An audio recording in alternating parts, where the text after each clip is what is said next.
Welcome back to my channel CM house ওয়েবে তোমাদের স্বাগত জানাই বীরভূমের ছোট্ট একটা গ্রাম থেকে। আমি চিত্রা। তো চলো আজকে সকাল থেকে ব্লগটা স্টার্ট করে দিয়েছি। সকাল থেকে বলতে গেলে এখন বাজে 9টা বাজে। স্নান টান করে এখন তো বৈশাখ মাস, তো এখন তো স্নান টান করে ফার্স্টে বেজেছি যে তুলসী গাছে জল দেওয়া। তো সেই কাজকর্ম সব কিছু সেরে তারপরে দেখো চলে এসেছি রান্নার দিকে। আর ছেলে তো নাই গিয়েছি স্কুলে, কারণ ওদের চলছে পরীক্ষা। তো চলো সবাই নিজের নিজের কাজকর্মে ব্যস্ত, আমিও নিজের কাজকর্মে ব্যস্ত। তো চলো আজকে ব্লগটা দেখতে থাকো, নিশ্চয়ই ভালো লাগবে।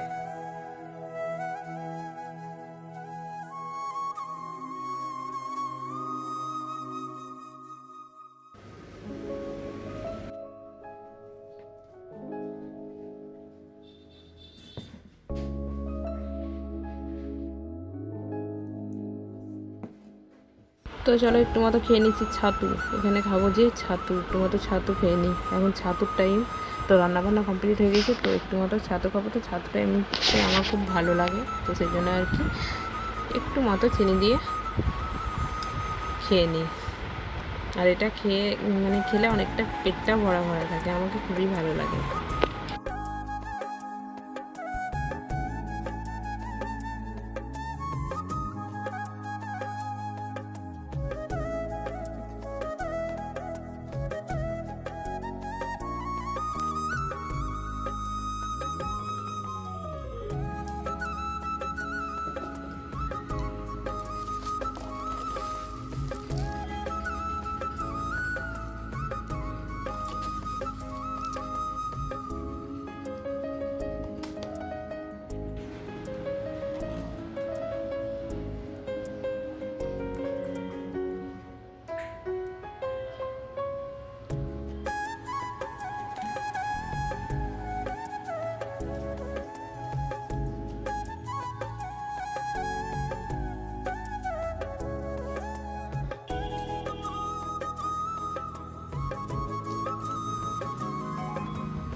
তো দেখতে পাচ্ছি আজকে সকাল সকাল রান্নাবান্না করে সব কিছু কাজ কমপ্লিট করে নিলাম। তো তারপরে চলে এসেছি এখানে রুম গোছ গাছ করতে, কারণ আজকে না মাঝের আর কি রুমটা গোছ গাছ করবো। তো আমি এখানে মাঝের রুম আর কি যে বাড়তি জিনিসগুলো হয় সেগুলো এখানে রেখে, যেমন ফ্রিজ ট্রিজ যেগুলো হয় সেগুলো রাখি। বেডরুম তো এমনিতে ওখানে তো শোয়ার জন্য, আর এখানে বাবু আর কি পড়াশোনা করে আর কি, লোকজন আসলে বসা ওঠা হয় এই জায়গাটাতেই আর কি।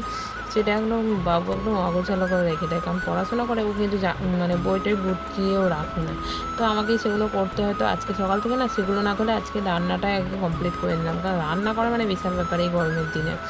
তো রান্নাবান্না করে তারপরে দেখো এখন সব কিছু গুছিয়ে রাখছি। আর বাবু পুরোনো যে খাতাপত্রগুলো লাগে না সেগুলো আর কি গুছিয়ে রাখছে। আর এখানে ওর বাবাও আর কি কার্টুন টাটুন নিয়ে একদম জড়ো করে রেখে দিয়েছে। তো চলো পুরোটাই গোছ করে দিই। আর ঘর দুয়ার গোছ না থাকলে তো ভালো লাগে না, কোনো লোকজন এলে তো একদম বাজে অবস্থা লাগে।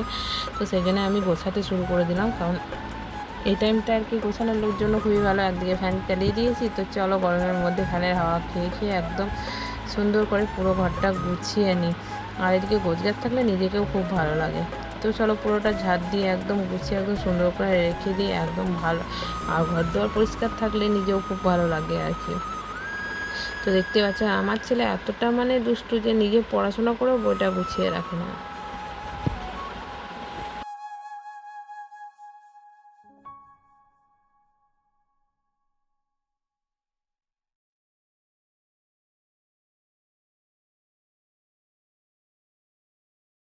ভাবি যে প্রতিদিন একদম সুন্দর করে ঘরদোর ফিটফাট করে রাখবো, তো এতটা নোংরা করে রাখি কি বলবো তোমাদেরকে।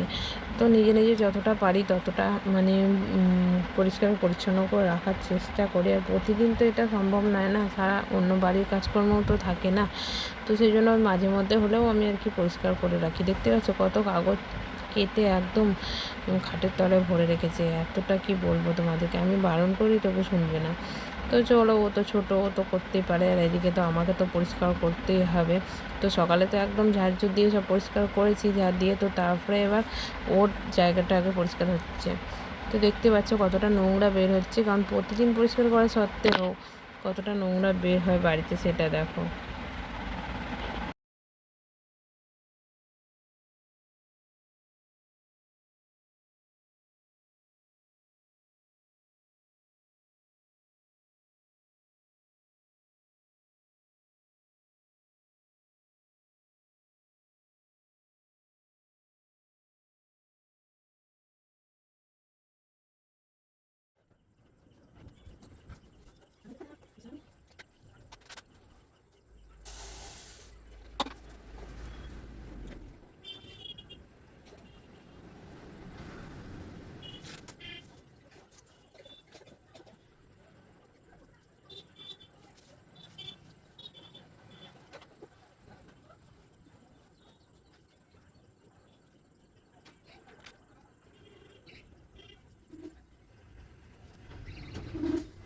তো চলো, এইটুকু বেলা কুকারের মধ্যে ভাত বসিয়েছি, 5 জন খাওয়া হবে। মা বলছে যে এতে কি হয় নাকি। তো চলো, 1 লিটার কুকারে 5 জন কী করে খায় তোমরা দেখো। আজকে 1 লিটার কুকার আর 5 জন খাওয়া দাওয়া হয় কি হয় না। চলো, আলু সিদ্ধ করতে দিয়েছি একটা মতো। ফার্স্ট আমি কুকারটা লাগিয়ে দিই।